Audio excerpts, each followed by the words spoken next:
Hi friends, ఈరోజు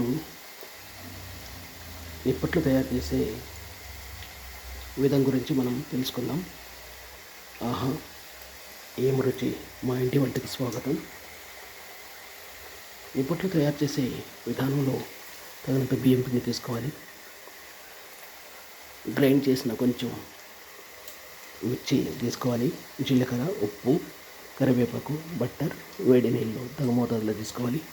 తీసుకున్న తర్వాత ఈ విధంగా నిప్పట్లన్నీ మనము పలుచగా తట్టుకోవాలి. తట్టుకున్న తర్వాత చాలా సాఫ్ట్గా వస్తాయి. సాఫ్ట్గా వచ్చిన తర్వాత తగినంత ఆయిల్లో మనము క్రమం తప్పకుండా 1 by 1 వేసుకుంటూ ఇలా కలిగి తిప్పుకుంటూ వెళ్తే చాలా సాఫ్ట్గా, చూడముచ్చటగా సాఫ్ట్గా తయారవుతాయి. తయారైన తర్వాత మనము మెల్లిగా ఇవి విడిపోకుండా ఉండడానికి 1 by 1 మనము ఆయిల్ నుండి తీసుకొని మరిగితే పూర్తిగా కాలిన తర్వాత 1 by 1 తీసుకొని మనము ఈ విధంగా ఒక ప్లేట్లోకి తీసుకోవాలను. చూడండి,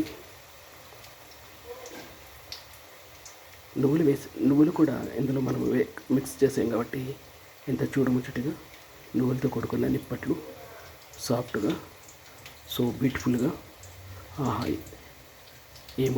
ఏమి రుచి ఇలాగా, ఏమి రుచి! మా ఇంటి వంటలాగా మన కళ్ళకు అద్దనట్లు కనపడుతున్నది.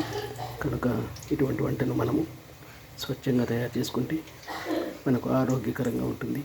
కనుక మనమందరం కూడా బయట ఆహార పదార్థాలు కొనడం కన్నా మనం ఇంటిలోనే నిప్పట్లు తయారు చేసుకుంటే చాలా రుచికరంగా ఉంటాయి. మనందరం కూడా పండగ సందర్భంలో ఈ విధంగా మనం తయారు చేసుకుందాం. Okay friends.